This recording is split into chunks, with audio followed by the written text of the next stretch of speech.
It's Project Cargo Professionals back at Breakbulk Americas here in Houston, and I have the pleasure to be with Andrew McNamara, Energy Vault. Andrew, thank you very much for your time. Yeah, thanks for having me, Luke. Not at all. For people who don't know, tell us a bit about Energy Vault. Interesting company. Yeah, thanks. It's an energy storage company, so we develop and deploy a unique suite of energy storage technologies that includes lithium-ion battery, gravity, and green hydrogen solutions. That services the short duration, long duration, or even ultra long duration market through multi-day energy storage capabilities. And we serviced utility companies, independent power producers, and any sort of large energy consumer. Yeah, and in terms of the weight of some of your units, they go up to what sort of size?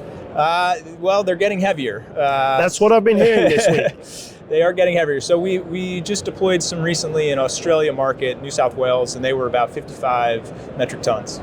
Okay, so you mentioned Australia. Tell us your main markets, where you manufacture and where you sell into. Yeah, so we have offices in the US, Australia, and Europe, customers really all across the globe, and supplier base that is also very multinational. Right now, we have recently announced 2 contracts. One is with Consumers Energy, a very large utility company in Michigan. So we'll do a 300 megawatt hour system for them in Bay and Iosco counties. And then a gigawatt hour of energy storage in New South Wales, Australia through the energy storage project we have there with our partner Enerbest. And you told me the company's strategy is evolving a little bit. Tell us about that. Yeah, so we recently announced Asset Vault. It's basically our execution of our build and own and operate strategy.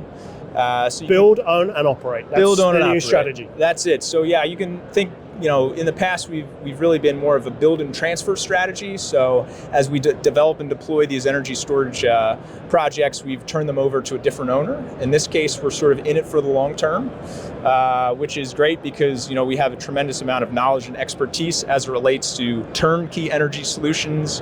We get to enjoy recurring revenues and a very stable financial position through energy offtake agreements and through project financing as well. Yeah, and you've obviously come to Breakbulk, so it must be that your segment is getting more interesting to the logistics service providers that are here. Yeah, so like we said, it's getting heavier, and part of that's because the battery cell chemistry is changing. Cell capacity is increasing, which is good for our customers like utilities and independent power producers. They want to get as much energy storage capacity as they can into a small footprint as they can for real estate and taxes and things like that. What that means, I think, for Project Logistics is they have an important role to play as we try to, deliver these solutions in many markets across the globe where things like road infrastructure or fragmented government policies around transportation oversize or overmass goods can be a challenge. So, at Energy Vault, we're very proud to have partners that work with us from the beginning on, not just the plan, source, make, deliver, not just deliver, but they can give us important advice and guidance earlier on in that phases. They get outside the lane of just being a delivery company, but more of a consultant on how do we manufacture and design these systems in a way that maximizes transportability. And you've got a really interesting project in California. Tell us a bit about that. I do. Thank you for bringing it up. So it's Calistoga Resiliency Center. And this is a multi-day clean energy storage project. It combines lithium-ion batteries with green hydrogen fuel. So it has a fuel cell system paired with the lithium-ion batteries. And what that does is it basically acts like a microgrid for the community in Calistoga. They're in an area of the country that's susceptible to extreme weather, such as wildfires, due to their wind and dry conditions. So when that happens, the Utility Commission will actually issue what they call as a PSPS, which is a public safety power shutoff event, and they de-energize the town. And when that happens, Calistoga's Resiliency Center basically fires up as clean and dependable backup power. So for small businesses and residents in the community, it's really important because they basically can go back to their usual way of life. And I'm personally proud of it because Major project. it was a major project, and it was a big logistic challenge. Northern California is not necessarily known for large industrial goods shipping through it. So we had a very tight footprint from a construction perspective too. So there was no laydown yards or staging areas. It was a lot of coordination and synchronization of resources and stakeholders. So yeah, it was a great success. Yeah. So as you do your job managing logistics, aside from the obvious, what are the challenges that you've got at the moment? Yeah, well, I mean, at a macro level, right, it's there's no shortage of challenges. Before joining Energy Vault, I worked for a large global freight forwarder. And I remember during the pandemic, all of our shipper customers would talk about how we need to build more resiliency into our supply chain. It's not about lean inventory management, it's about becoming resilient. And I feel like we've adapted resiliency today, like we never got rid of it, right? It was always something that we've just kind of brought into a larger tent. So that's, I think, important today is how do we remain resilient as a company?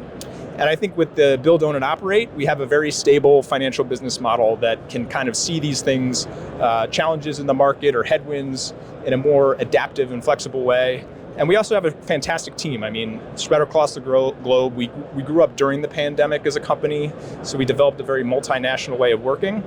That helps obviously from sourcing perspective, but also we have tremendous talent and knowledge that makes us a very resilient company. And you touched on your background. Just tell us a bit about that. So you've come from the forwarding side. I did, yes. And now got a much easier life as a shipper. I came from a large global freight forwarder. I was there for 13 years. That experience was fantastic as an introduction to what it means to be a logistics service provider. I met with a lot of multinational shippers, many in the chemicals and oil and gas space, and I learned a lot from them that benefited me as I moved to the other side of the table, so to speak. I think what I've learned is, many of the challenges remain the same. It's things like geopolitical risk and labor disruptions and supply and demand imbalances and things that no matter where you sit, you need to adapt to. But yeah, that's been fantastic to have the perspective on both sides. And then, maybe for folks that are also thinking about the career change or career transition, I would say what was important for me was Energy Vault has a very clear mission of being enabling the clean energy transition. That was a purpose that resonated with me. So if anybody's thinking about moving to the shipper side, purpose, mission, and values have a lot of power, I think, in helping that decision, make that decision easier. Sounds good. Well, thank you for the update. Wish you all the best, and thanks very much for your time. Thank you, Luke. Appreciate it. Thank you.